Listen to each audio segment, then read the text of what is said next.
Hello, everyone, and welcome to Dialogue by the Chai magazine, where we interview young creatives from across Southeast Asia. On today's episode, we have Navjot Gary Nagpal. Navjot Gary Nagpal is an Indian hockey personality connected with Indian women's hockey circles and sports media. She is known online for sharing content related to hockey, athlete life, motivation, and the Indian hockey community. She has also been associated with the Indian women's hockey team and has a growing presence on social media platforms through sports related content and public appearances. Thank you so much once again, ma'am, for being with us here today. Thank you. Thank you So, so would you much. like to introduce yourself to our audience in your own words? Hello, everyone. मैं Navjot Kaur, Indian women hockey player. मैं two time Olympian हूँ, two time Asian games medallist. मैंने 2016 Rio Olympics में participate किया है India के लिए and 2021 Tokyo Olympics, जिसमें बहुत क्लोजली हमने मेडल लूज किया और हमने फोर्थ फिनिश किया। और अभी करंटली मैं डोमेस्टिक हॉकी खेल रही हूँ एंड अभी मैं rail coach factory Kapurthala railways में एज अ स्पोर्ट्स ऑफिसर काम कर रही हूँ। As a sports officer employ हूँ यहाँ पे। So I am excited to talk to you guys today. Well, we are also very excited to talk to you. मैं भी बहुत रिसेंटली हॉकी देखना मैंने स्टार्ट किया है। ओके। हॉकी ज़्यादा टीवी पर भी नहीं दिखाया जाता, सो यस बहुत यस। डिफिकल्ट होते हैं मैचेस वगैरह देखने के लिए। बट अब मैंने स्टार्ट किया है यूट्यूब से, इंस्टाग्राम से, अब बहुत फीड में आने भी लगा है। सो स्टार्टिंग स्टार्टिंग ऑफ, क्या आप अपने बारे में बता सकते हो, लाइक आपकी हॉकी जर्नी, आप क्या करते हो एग्जैक्टली, हॉकी में आपका क्या रोल है, एक्सेट्रा। जैसे अभी मैंने बताया कि मैं 2 ओलंपिक्स खेली हूँ, एशियन गेम्स में मेडलिस्ट हूँ। लकीली मुझे मौका मिला 2 एशियन गेम्स में पार्टिसिपेट करने का और ओलंपिक्स में पार्टिसिपेट करने का, और एशियन गेम्स में मेरे पास सिल्वर एंड ब्रोंज मेडल है। तो मेरी हॉकी की शुरुआत मैं बेसिकली शाहबाद मारकंडा हरियाणा से हूँ। मेरी हॉकी की शुरुआत 6th स्टैंडर्ड से मैंने शुरू की, और जहाँ से मैंने हॉकी खेलना शुरू किया वहाँ पे एक हॉकी का बहुत ही अच्छा एटमॉस्फेयर था और काफी इंटरनेशनल प्लेयर कंट्री को रिप्रेजेंट हुए। पर मेरी हॉकी की शुरुआत मेरे पेरेंट्स की वजह से हुई, बिकॉज मैं एक लेजी सा बच्चा थी। सो उनको लगा कि ये थोड़ा सा गेम में हम इसको डालेंगे तो थोड़ा एक्सट्रोवर्ट हो जाएगी और थोड़ा एक्टिव हो जाएगी उसके लिए। तो जब शुरू किया तब कुछ एम नहीं था, कुछ पता नहीं था। पेरेंट्स ने बोला शुरू करने के लिए तो शुरू किया, और जैसे धीरे धीरे समझ आने लगा और नेशनल्स खेला, स्कूल नेशनल खेले, सब जूनियर नेशनल, सीनियर नेशनल, ऐसे खेलते खेलते इंडियन टीम के लिए सिलेक्शन हुई। वहां से मेरी जर्नी शुरू हुआ और मैंने 209 मैचेस इंडिया के लिए खेले हैं, इंडिया को रिप्रेजेंट किए हैं। सो मुझे बहुत प्राउड फील होता है, और मैं बहुत खुश हूँ अपनी जर्नी से, और स्पेशल थैंक्स करना चाहती हूँ अपने पेरेंट्स को जिन्होंने मुझे चूज करवाया। अदरवाइज दो डोंट नो मेरी मैं किस फील्ड में होती। सो क्योंकि हॉकी एक टीम स्पोर्ट है और एक इंडिविजुअल स्पोर्ट नहीं है, तो आपके क्या स्ट्रगल्स है और क्या कॉम्प्रोमाइज होता है ऐसे स्पोर्ट में। एक्चुअली इंडिविजुअल गेम में आपको क्लियरली पता है कि अगर आप करोगे तो आप टॉप पे, अगर आप नहीं करोगे तो बिल्कुल आपको रिजल्ट पता है, आपके ऊपर टोटली डिपेंड होता है। बट टीम गेम में एक हम बहुत डिफरेंट तरह का माहौल सीखते हैं। जैसे एक फैमिली में हम कैसे अपने आप को एडजस्ट करते हैं एज अ वुमेन, अगर मैं बात करूं तो अगर हमारी मैरिज होती है या अपने घर तो ठीक है, चल जाता है हर तरीके का। बट फ्यूचर में जहाँ हमें कैसे सेटलमेंट होना है, तो वैसे एक ना टीम गेम में डिफरेंट डिफरेंट मेंटालिटी के स्पोर्ट्स पर्सन होते हैं, डिफरेंट डिफरेंट वुमेन्स होती हैं, और उसमें हमारी पहले बैंगलोर में हमारा कैंप लगता होता है। हम 33 प्लेयर्स वहां पे पार्टिसिपेट करते हैं। पहले हम एक दूसरे को जानते हैं, प्रैक्टिस करते हैं, डिफरेंट डिफरेंट तरीके के। ऑफ द फील्ड हमारी क्या थिंकिंग है, ऑन द फील्ड क्या थिंकिंग है, हम खेल रहे हैं तो काफी डिफिकल्टीज आती है। मैं ऐसे नहीं कहूंगी कि हमारे में कोई प्रॉब्लम नहीं आती, हम लड़ते नहीं हैं, क्योंकि कितने ही तरह की ये चीजें रहती है, और जहाँ पे वुमेन्स होती हैं वहां पे नोकझोंक तो चलती रहती है, और ये अच्छी भी है चीज।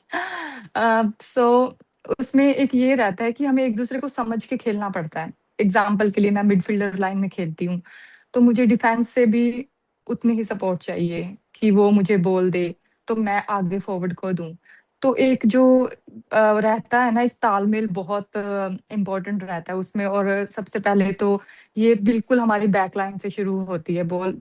जितना हमारी अंडरस्टैंडिंग होगी ना, वो फील्ड पे नजर आती है। तो काफी रहता भी है, कभी गुस्सा भी कर देना कि जहां मैंने बॉल मांगी थी तूने वहां नहीं छोड़ी।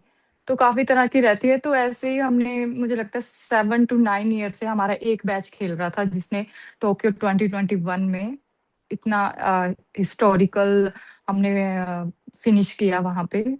मैंने जैसे पहले भी बताया, क्लोजली हम फोर्थ फिनिश किया, क्लोजली हम मेडल से रह गए। अदरवाइज हमारी टीम को बनते बनते बहुत टाइम लगा। हमने काफी सारी हार भी देखी है साथ में, काफी सारी विनिंग मोमेंट भी देखी है। जो 2017 का एशिया कप था, वहां से हमारी शुरुआत हुई थी। एक विनिंग एटीट्यूड, एक टीम किसको बोलते हैं, एक जो बोलते हैं ना कि जीतने का, विनिंग मूवमेंट का टेस्ट हमें वहां से मिलना शुरू हुआ। सो उसके बाद पीछे मुड़ के नहीं देखा हमारी टीम ने। तो ऐसे कंटिन्यू चलता रहा, और मुझे लगता है इसमें ही आपको अपना आंसर भी मिल गया होगा कि like problems as a team काफी कुछ फेस करने को मिलता है, बट इन द एंड हम इसी चीज के ऊपर काम करते हैं, जो हमारे 1 मंथ 3 मंथ्स के कैंप लगते हैं। सो आपने, एज यू मेंशन, बहुत सारे मैचेस खेले हैं इंडिया के लिए। तो आपको कभी ऐसा प्रेशर फील होता है जब आप मैच खेलने जाते हो? तो आपका कोई ऐसे कोपिंग मैकेनिज्म है, या कोई रूटीन है जिससे आप काम डाउन होते हो, या आपको प्रेशर फील ही नहीं होता? ऐसा कुछ है? आ, ऐसा कुछ नहीं है। जो कोई भी प्लेयर या कोई भी एथलीट डिफरेंट डिफरेंट गेम्स का, कोई कोई भी बोलेगा ना कि मुझे प्रेशर फील नहीं होता है, सो मुझे लगता है ये ट्रू नहीं है। प्रेशर सबको फील होता है, चाहे वो हम एग्जाम देने जा रहे हैं, चाहे हमारा कोई इंटरव्यू है, चाहे हम फील्ड पे किसी भी छोटा से छोटा मैच खेल रहे हैं। एक जो नर्वसनेस, एक टिकलिश से अंदर बटरफ्लाई चलती है ना, वो रहता है कि मैच के लिए हम जा रहे हैं। तो मेरी एक स्पेसिफिक रूटीन है जो मैं कितने टाइम से फॉलो कर रही हूँ, उसको समझते समझते भी मुझे काफी टाइम लग गया। तो इतने मैचेस खेले हैं, तो धीरे धीरे समझ आने लगा कि मैं कैसे अपने आप को सेटल कर सकती हूँ। सबसे पहले मैच से पहले हमारा एक्टिवेशन होता है 2 आवर्स बिफोर। एग्जाम्पल के लिए इवनिंग में 4 o'clock मैच है, तो हमारा 1:30 या 2 o'clock हमारा एक्टिवेशन होगा, वो ½ an hour का रहता है। उसके बाद मेरी यही रूटीन रहती है कि थोड़ा सा अपने आप को काम करती हूँ, थोड़ा मैं कम वो बात करती हूँ उस टाइम पे, थोड़ा फोकस उसी टाइम पे से मेरा शुरू हो जाता है। और मैं नोट डाउन करती हूँ चीजें कि आज मेरा ऑस्ट्रेलिया के साथ मैच है, तो मैं आज क्या करने वाली हूँ। कुछ 3 पॉइंट्स, ज्यादा नहीं। क्योंकि हॉकी जो हम इतने टाइम से सीख रहे हैं वो तो हमें आती ही है, बट जो मेरे बेसिक पॉइंट है, आज मैंने किस चीज पे फोकस रखना है, आज मैंने क्या अपनी स्ट्रेंथ के ऊपर खेलना है। मेरी स्ट्रेंथ क्या है, बॉल के साथ मेरी स्ट्रेंथ क्या है, बिना बॉल के साथ मेरी क्या स्ट्रेंथ है। ये थोड़ी टेक्निकल चीजें हैं, वो मैं 2 to 3 पॉइंट्स लिख लेती हूँ। और एज इट इज बिल्कुल रिलैक्स अपने माइंड को रहती हूँ। और मुझे 10 मिनट की नैप लेना बहुत पसंद है मैच से पहले। शायद सभी बोलते हैं कि थोड़ा सुस्ती डलती है या कुछ भी, बट मेरी ये रूटीन है। सो यही रहता है, और इसको ही मैं फॉलो कर रही हूँ पिछले 12 ईयर्स से। तो जैसे आपने बताया कि आपको मौका मिला ओलंपिक्स और एशियन गेम्स में इंडिया को रिप्रेजेंट करने के लिए, तो वो फीलिंग कैसी है कि आप दूसरे कंट्री में जाके इंडिया को रिप्रेजेंट कर रहे हो? सो आप वो वर्ड्स में वो फीलिंग कैसे एनकैप्सुलेट कर सकते हो? वो फीलिंग मतलब बताना बहुत डिफिकल्ट है, बट ये top of the world feeling जो मैं बोल सकती हूँ। फर्स्ट ऑफ ऑल, ये जर्नी ओलंपिक्स से नहीं शुरू हुई। ये जर्नी जब से शुरू हुई, एक ड्रीम है कि मैंने इंडिया को रिप्रेजेंट करना है, मैंने ओलंपिक्स खेलना है। जब मुझे फर्स्ट टाइम अपने नेम की जर्सी मिली थी जहाँ पे इंडिया लिखा था, वो मेरे लिए बेस्ट फीलिंग थी। वहां से एक ड्रीम शुरू होता है, और जब आपको पता लगता है, आपको एक स्टेज मिलती है, और स्टेज के बाद आपको ये पता लग रहा है कि एक टॉप टॉप टॉप जो एक टूर्नामेंट है ओलंपिक्स, आप उसमें सेलेक्ट हो गए हो, आपका एक एम है। क्योंकि अगर मैं 2016 रियो ओलंपिक्स की बात करूं, वो हमारे लिए इतना अच्छा नहीं रहा, बिकॉज हमारी टीम ने 36 इयर्स के बाद क्वालिफाई किया था उसके लिए, तो हमें इतना आइडिया भी नहीं था as a Indian women hockey team की। बहुत वहाँ पे डिस्ट्रैक्शन रहती है, डिफरेंट डिफरेंट कंट्रीज के प्लेयर्स होते हैं, डिफरेंट डिफरेंट गेम्स के प्लेयर होते हैं। तो वो एक डिस्ट्रैक्शन को कैसे फोकस में क्रिएट करना है, कैसे फूड डिफरेंट तरह का होता है कि आपको कौन सी चॉइसेस क्या करनी है, वहां से लेके और 2021 टोक्यो ओलंपिक्स तक का ब्रॉन्ज मेडल मैच तक की जर्नी, मैं बोल सकती हूँ कि बहुत ही हमारे लिए एक स्ट्रगलिंग एंड लर्निंग थी, जिसका कि मैं बोल सकती हूँ कि काफी हमें उसका एक फायदा भी मिला। बट ये जर्नी और ये ड्रीम ओलंपिक से, एशियन गेम मेडल से नहीं शुरू हुआ। ये शुरू हुआ जब से मैंने हॉकी की शुरुआत, धीरे धीरे मुझे समझ आने लगा हमारे सीनियर प्लेयर्स को देख के, तब मुझे पता चला कि ओलंपिक्स क्या होता है, ओलंपिक्स में मुझे पार्टिसिपेट करना है। तब मैंने एक गोल रखा था अपना, और उसको जब अचीव किया, तो मैं, वही है कि जैसे आपका कुछ एम होगा, आपका कुछ ड्रीम होगा, जब आप उसको अचीव करते हैं तो आपको क्या फीलिंग आती है। वह जब मुझे याद है कि मेरी रियो ओलंपिक्स में सिलेक्शन हुई थी, मैं बहुत इमोशनल हो गई थी। जब मैंने घर पे अपनी बात की, पेरेंट्स से बात की, कोचेस से बात की, तो एक डिफरेंट फीलिंग होती है कि जहाँ पे आप इंडियन वुमेन हॉकी टीम में 16 प्लेयर्स के बीच में आपका नेम है और आप इंडिया को रिप्रेजेंट कर रहे हैं, तो एक top of the world feeling होती है वो। सो आपने जैसे बताया कि आपके पेरेंट्स बहुत सपोर्टिव थे, वैसे आपके लाइफ में कोई और भी था जिसने आपको तुरंत सपोर्ट किया, या उनको मनाना पड़ा, कन्विंस करना पड़ा कि हॉकी अच्छी बात है, ऐसा ऐसा भी था, या सब लोग सपोर्टिव थे? एक्चुअली मेन पेरेंट्स का ही रहता है, और मैंने तो आपको पहले ही बताया, मेरी हॉकी की शुरुआत ही पेरेंट्स की वजह से हुई है। इतना एम नहीं था कि मुझे कहाँ तक जाना है, उनको ये था कि थोड़ा एक्सट्रोवर्ट हो जाएगी, थोड़ा एक्टिव हो जाएगी। और मेनली ये था कि XYZ जो भी रिलेटिव्स हैं या कुछ भी नेबर्स हैं, वो एक टाइम पे जब आप ग्रो करते हो ना, वो खुद ब खुद आ जाते हैं, और हमें सिर्फ मतलब होता है अपने पेरेंट्स तक। अगर वो सपोर्टिव हैं तो हमें किसी की भी इतनी परवाह नहीं होती। और बट डे वन से मुझे इस चीज में कोई परवाह की जरूरत नहीं हुई कि आप हॉकी खेल सकते हैं या नहीं खेल सकते, तो मुझे फुल सपोर्ट रही है ऑलवेज। सो इंडिया ऐसा ऐसे एक कंट्री है जहाँ मोस्टली क्रिकेट को ही ज़्यादा रिकग्निशन मिलता है। सो ऐसे में वुमेन्स क्रिकेट भी ज़्यादा लोग देखते नहीं, ज़्यादा सपोर्ट नहीं मिलता, ज़्यादा फंडिंग नहीं मिलता। So as a female hockey player, career wise आपके लिए कोई और स्ट्रगल था रिलेटेड टू स्पॉन्सरशिप्स या इंफ्रास्ट्रक्चर? बिकॉज ज़्यादा सपोर्ट भी नहीं मिलता। तो आपने वो कैसे टैकल किया ताकि आप ओलंपिक्स तक पहुंच पाए? मुझे जो लगता है, मेरी इंडियन टीम में मैंने रिप्रेजेंट किया। 2011 में मैं इंडियन टीम में आई, जूनियर इंडियन टीम में। 2012 में मैं सीनियर इंडियन टीम में आई। बट मुझे लगता है मेन विमेन स्पोर्ट्स में नहीं होता। जहाँ तक मुझे, मैंने जो चीजें डील की है, वहां पे एक स्पोर्ट्स पर्सन काउंट होता है। वो as a man, as a woman नहीं देखते, क्योंकि जो, जैसे मैंने पहले भी बताया, हम बैंगलोर में ट्रेनिंग करते हैं, जो फैसिलिटीज मेन टीम को है, सेम फैसिलिटी वुमेन टीम को है। तो ऐसा नहीं है कि एज अ वुमेन मैंने काफी कुछ फेस किया, या एज अ वुमेन मैंने बहुत कुछ चीजें देखी कि जो हमारी टीम को नहीं मिली, जो हमारी टीम को रिकॉग्नाइजेशन नहीं मिली। बट कहीं ना कहीं हमारी परफॉर्मेंस मैटर करती है, मैं ये कहूंगी, चाहे वो मेन टीम हो चाहे वो वुमेन टीम हो। जो परफॉर्म ज्यादा बेटर करेगा, जो ऑडियंस है, जो फैंस हैं, या जो भी चाहने वाले हैं स्पोर्ट्स को, वो उसको सपोर्ट करेंगे। मैं ये मानती हूँ first step as a athlete को लेना पड़ता है, एज अ स्पोर्ट्स पर्सन को लेना पड़ता है, तब आपके साथ सभी जुड़ते हैं। इसका एग्जाम्पल मैं आपको बताती हूँ कि टोक्यो ओलंपिक्स का है।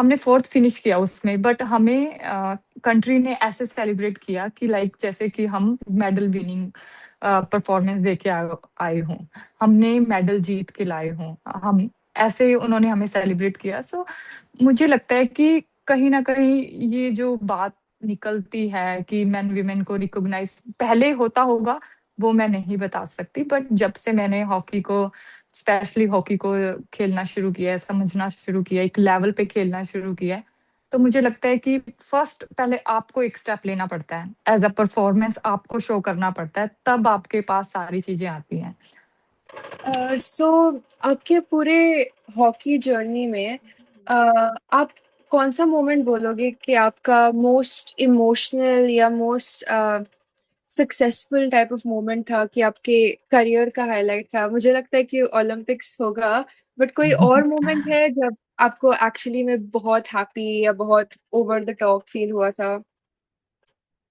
अभी मैंने वैसे दोनों मोमेंट के बारे में बात की है, बट मैं और भी शेयर करूंगी। फर्स्ट ऑफ ऑल तो जब मुझे इंडियन जर्सी मिली थी, मुझे आज भी याद है जब दिल्ली में junior under 18 junior Asia cup था, बैंकॉक हमारी टीम गई थी, तो हमारा कैंप भोपाल में था, भोपाल से टीम दिल्ली आई, तो दिल्ली में बेसिकली मैंने बताया मैं हरियाणा से हूँ, तो मेरे फादर आए थे, मेरे ब्रदर आया था साथ में, मैं बहुत मिडिल क्लास फैमिली से हूँ। तो जब मैंने शुरुआत की थी, तब जैसे ही मैं मुझे इंडिया इंडिया जर्सी मिली, वो अपना नेम देखा टी शर्ट के पीछे, सो वो बहुत इमोशनल मोमेंट थी मेरे लिए। और जब मैंने अपने पेरेंट्स को उस जगह पे देखा और अपनी जर्सी उनको दिखाई, तो वो एक जो फीलिंग बता सकते हैं, टॉप ऑफ द वर्ल्ड थी मेरे लिए, कि उनको भी एक ऐसा फील करवाया कि यस, कि मैं कुछ करने जा रही हूँ, या उनको भी लगा कि यस हमारी बेटी एक इंडिया को रिप्रेजेंट कर रही है। वहां पे होटल में सभी के साथ थे, तो एक वो मोमेंट। और जब मैंने टोक्यो ओलंपिक्स जो मेरी आपने पहले ही बोल दिया है, वो मोमेंट थी।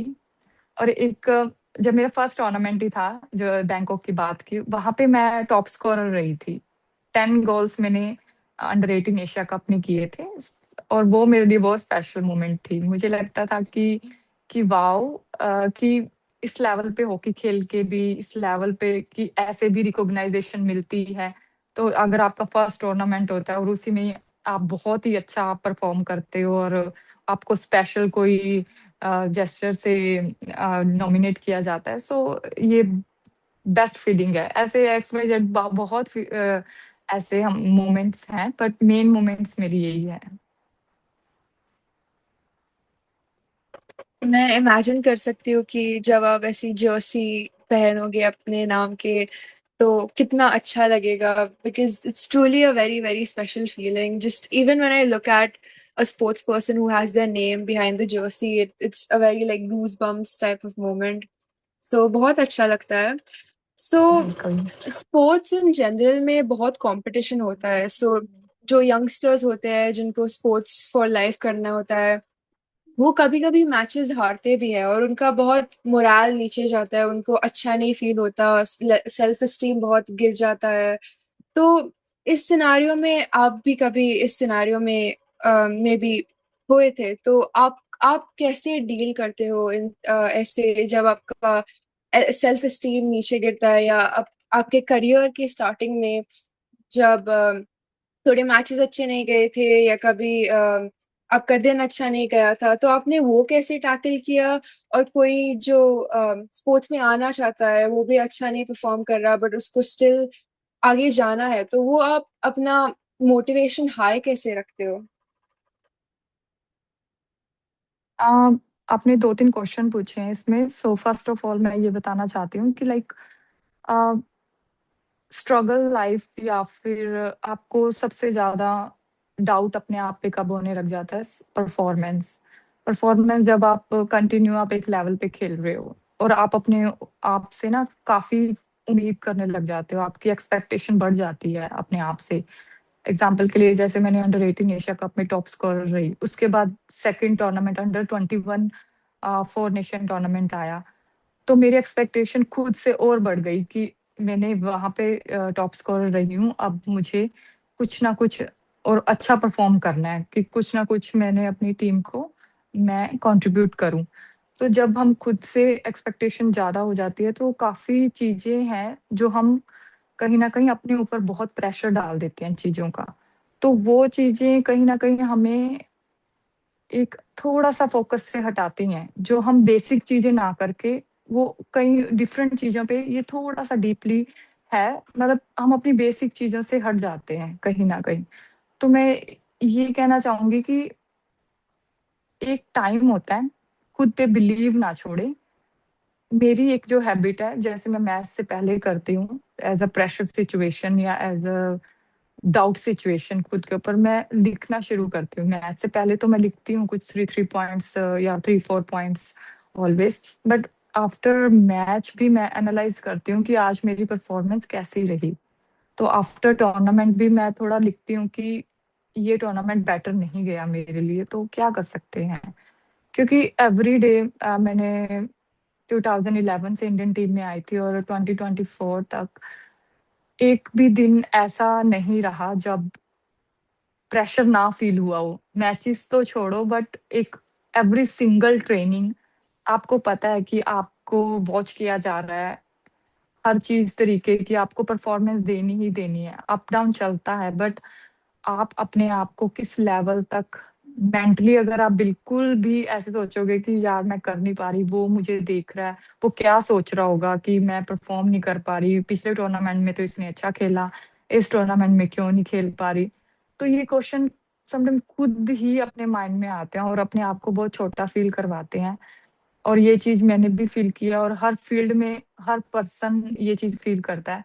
बट कहीं ना कहीं उस चीज से ना हमें डील करना आ जाता है। मैं ऐसे नहीं कहूंगी कि मैं बहुत अच्छे से करती हूँ, बट एक चीज में जैसे बोलते हैं ना, गिर गिर के उठना आ जाता है, तो वो चीज फेस करके ना हमें वो चीज को हैंडल करना आ जाता है। चीजें कुछ नहीं होती, सिर्फ अपने आप पे कि नहीं मैं कर सकती हूँ, नहीं मैं कर सकती हूँ, जस्ट एक बिलीव है। और हार्ड वर्क करना ना छोड़ें, जस्ट अपने आप को पॉजिटिव टॉक करें।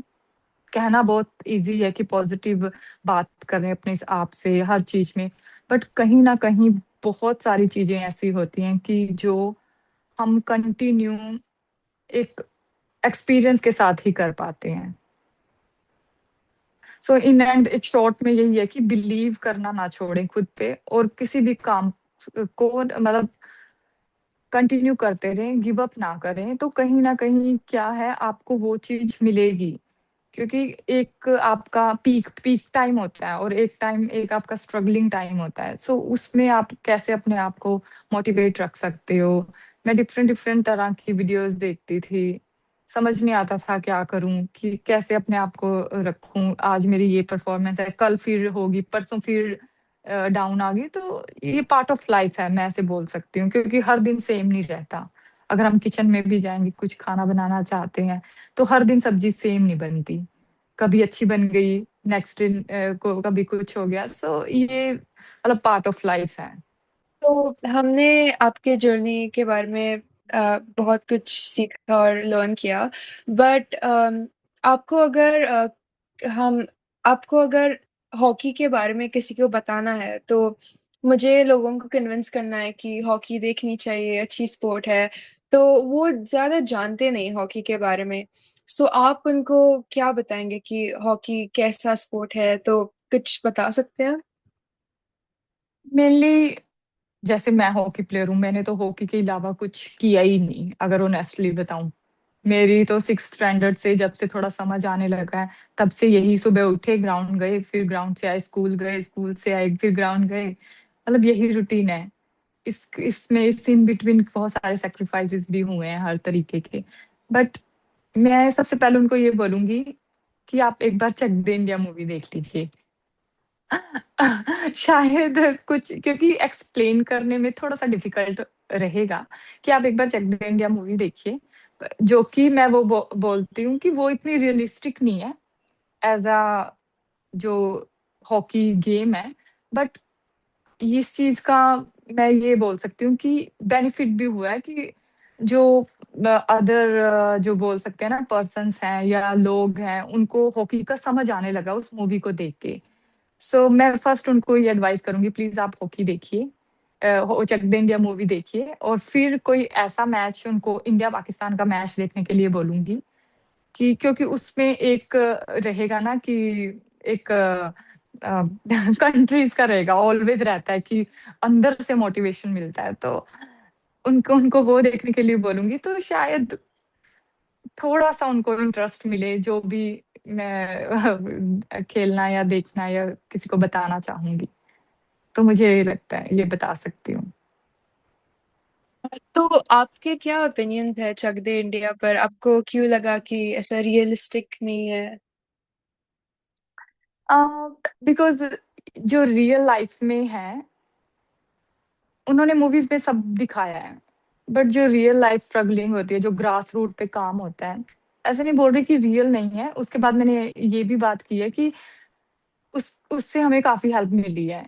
लोग को बहुत अवेयर हुए हैं कि हॉकी एग्जैक्टली होती क्या है, मतलब उससे ये चीज भी हुई है। बट मेन जो ग्रास रूट पे हॉकी शुरू कैसे करते हैं, क्या क्या हमें नीड्स होती है, कैसे, क्योंकि मैं ये मानती हूँ कि कोई मिडिल क्लास जो लोग होते हैं वही स्पोर्ट्स खेलते हैं, मेनली जो हॉकी हो गया, फुटबॉल हो गया, या मतलब ये चीजें।